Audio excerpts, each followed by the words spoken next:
بله دیسات بێژین بەداخوان دیارە ڤایرۆسی کۆرۆنا دیسا پێلا سێ هەکەر بێژین یان حتا ڤایرۆسی نووشک دێت ناودا هەبن ji ber xelkekî em bînî xelkekî zor wê tûj dibêt bes bedaxwe ew xelke ne hemû kes fehsa çê dikete yanî heker tu wergirî amarê yê van 15 rojê heyva heftê î sala muqarene bikey gel heyva hefta sala çûyî me tinê sî hebûn sala çûyî î sala 15 roja heyva heft me nêzîkî 250 ev yê fehs kirîn ev yê fehs nekirîn ji gelekin hem tu zanî şik wekû şêxan mintaqeke hemû kesê ku du naset yani mesela ez bo nûmune bêjim du cih me heyne wekû gundê Êsya wekû micema'a kelekçî gelek mişine têda ev yê hilgirên vayrosê korona لێ خەلکەکە فەحسێ ناکات و لێرەشێک پڕیاوە داخواستکەین هیویدانی شوێ خەلکی هەر کەسێ ئاعراض نەخۆشیە کۆرۆنا لێ دەرکەوتنی یەکسەر سەردانەمە بکات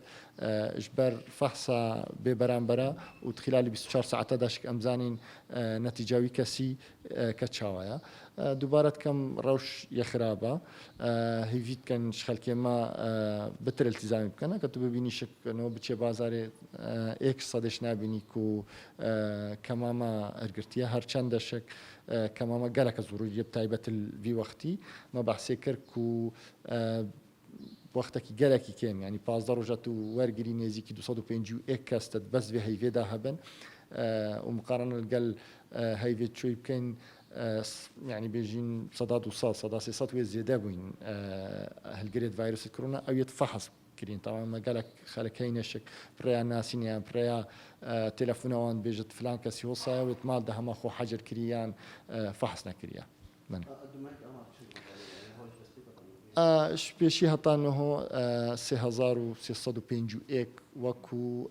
ڕقم ناول نکمەت نووسینە شوانشک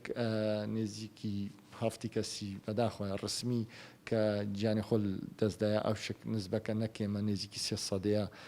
دوونیف سێ سەدەیەش خەلکێ شێخان و دەوروبەریتوانە طبعا دیسان دەزڤرین شێخان بەر مەوزوعی دووداریە وان و